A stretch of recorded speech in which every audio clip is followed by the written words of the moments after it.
When I look into the eyes of an animal, I do not see an animal.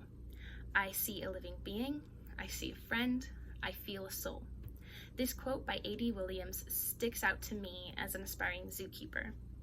Zookeepers typically pursue this path to make friends, to make connections, and ultimately to love the animals that we care for.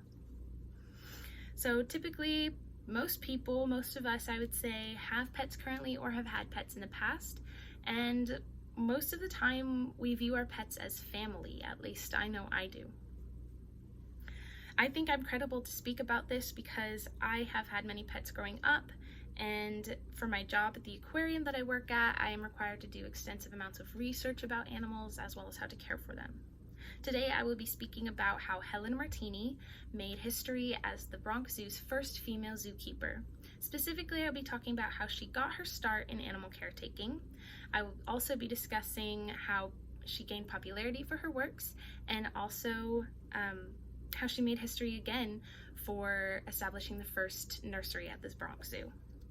That being said, I'm going to begin with how she started in animal care. Elise Winks, author of an article titled "The Bronx Zoo's First Female Zookeeper," written in January 2019, discussed how Helen Martini and her husband Fred Martini were both animal lovers with no prior animal experience. Winks discussed how a job opened up at the zoo and Fred applied and got the job as the lead caretaker for lions. Winks also discussed how he had Helen take care of a lion cub at home. She was successful raising this cub and ultimately began caring for other animals at home as well, including baby gorillas, baby skunks, and deer, as well as tiger cubs as well. Elise Winks discussed that there was no prior method to go off of for Helen Martini. She had to do this completely by instinct, a lot of research and trial and error method. When she was successful, Winks discussed how Martini was then hired at the zoo as well, and then officially became the first female zookeeper at the Bronx Zoo.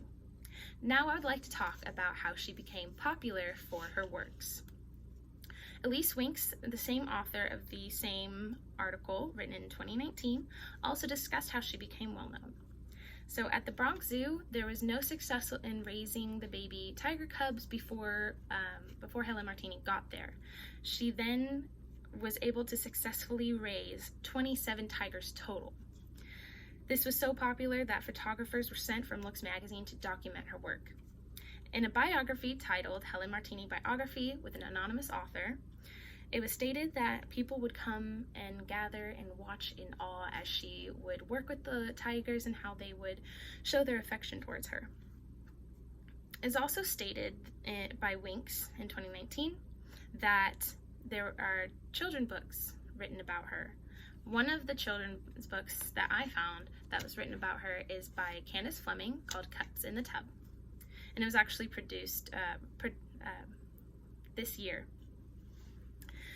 So it was also stated in another article by Madeline Thompson in 2015.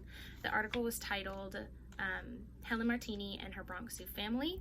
Helen even wrote her own book called My Zoo Family. So this showed how much she cared for her animals. It was actually stated by Thompson that her and her husband could not have children, so the Martinis viewed their animals as their family. Next, I will be talking about another way Helen made history, and that is by establishing the first nursery at the Bronx Zoo. This was stated in the biography with the unknown author. Helen started this because she wanted to care for animals whose mothers would not care for them. It was thought that the mothers wouldn't care for their animals because of stress that they endured while living in captivity. This was a theory, it was not proven.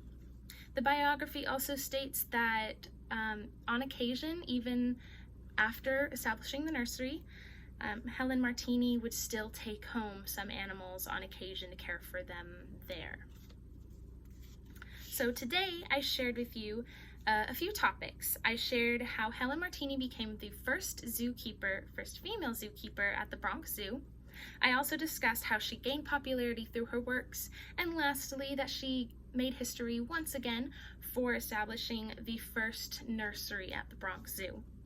Zookeeping today is still frowned upon by many people for many reasons. They think it is cruel, but what they don't see is a lot of the behind the scenes actions. A lot of love goes into these animals, and a lot of life-saving actions are taken as well. Zookeepers view their animals as their family, as their loved ones, and Helen Martini did as well. And that is one reason she made history as the first female zookeeper in the Bronx Zoo.